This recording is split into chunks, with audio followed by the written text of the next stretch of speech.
Hello guys, കാർത്തികാണ് guys. ഞങ്ങൾ പയ്യന്മാരെല്ലാം കൂടെ പിരിക്കാൻ ഇറങ്ങിയതാണ് ഗൈസ്. ആറ്റുകാല് പൊങ്കാലയ്ക്ക് ദേവി പുറത്തിറങ്ങുമ്പോൾ ഞങ്ങളുടെ ക്ലബിന്റെ പേര് ഒരു ഫ്ലോട്ടർ ഉണ്ട് ഗൈസ്. ഇതാണ് ഞങ്ങളുടെ ക്ലബിന്റെ പേര്, അയൺ ബോയ്സ്. വിഷ്ണു അളിയാണ് ഗൈസ് ഞങ്ങളുടെ സ്പീക്കർ. ഇതാണ് ഞങ്ങളുടെ മുദ്രാവാക്യം. നമ്മൾ അയൺ ബോയ്സ് കാലടി ക്ലബിലാണ്. അയൺ ബോയ്സ് കാലടി ശാന്ത ബേക്കറിയിലൂടെ ആറ്റുകാൽ പൊങ്കാല ഭാഗമായിട്ട് നമ്മൾ ശില്പവാനം ജലവിതരണം കൊണ്ടപ്പോൾ ചെറിയൊരു അങ്ങനെ അവിടെ നിന്ന് ഇറങ്ങി അടുത്ത വീട്ടിലോട്ട് പോയപ്പോൾ ഞങ്ങൾക്കൊരു ഡൗട്ട്, ഈ പട്ടിയാണോ ഇവിടെ താളോ ഇവനാണോ എന്ന്. ഞങ്ങൾ അകത്തോട്ട് കയറിയപ്പോൾ ഈ പട്ടി ഒളിച്ചിരിക്കുന്നു ഗൈസ്. അങ്ങനെ അവിടെ നിന്ന് ഇറങ്ങി അടുത്ത സ്ഥലത്തോട്ട് പൊക്കൊണ്ടിരുന്നപ്പോഴാണ് ഞാൻ ഈ മാവ് കണ്ടത്. മാവിലൊരു മാങ്ങ നിൽക്കുന്നത്. പിന്നെ ഒന്നും നോക്കിയില്ല, ഈ സൂര്യചന്ദ്രനെ കൊണ്ട് ഒരു കൈ പൊക്കിച്ചത് മാത്രമേ ഓർമ്മയുള്ളൂ. പിന്നെ മാങ്ങയും കഴിച്ച് അടുത്ത വീട്ടിലോട്ട് പോയപ്പോൾ നാണ്ട് ടയറും വീൽ കപ്പും ജയിലാമ്പും ഒക്കെ വെച്ചൊരു ഭിത്തി. അവിടെ തന്നെ അതൊരു കൃഷ്ണനും ഉണ്ട്. പക്ഷെ കൃഷ്ണന്റെ കയ്യിൽ ഓടക്കുഴൽ മിസ്സിംഗ് ആണ്.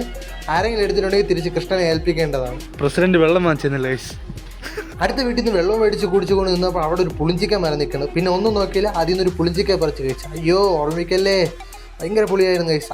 അടുത്ത വീട്ടിലോട്ട് പോയപ്പോൾ ജാമ്പയ്ക്ക മരം നിൽക്കുകയാണ്. അതും പറിച്ച് കഴിച്ച് ഇതൊക്കെ തന്നെയായിരുന്നു ഗൈസ് അന്നത്തെ ജോലി. പിന്നെ ഏകദേശം ഒരു 4 മണിയൊക്കെ ആയപ്പോൾ പിരിഞ്ഞു കിട്ടിയ പൈസ എണ്ണി ഒരു കുറ്റി തീർത്ത സന്തോഷത്തിൽ വീട്ടിൽ പോയി. അപ്പോൾ ഓക്കെ, ബൈ ഗൈസ്.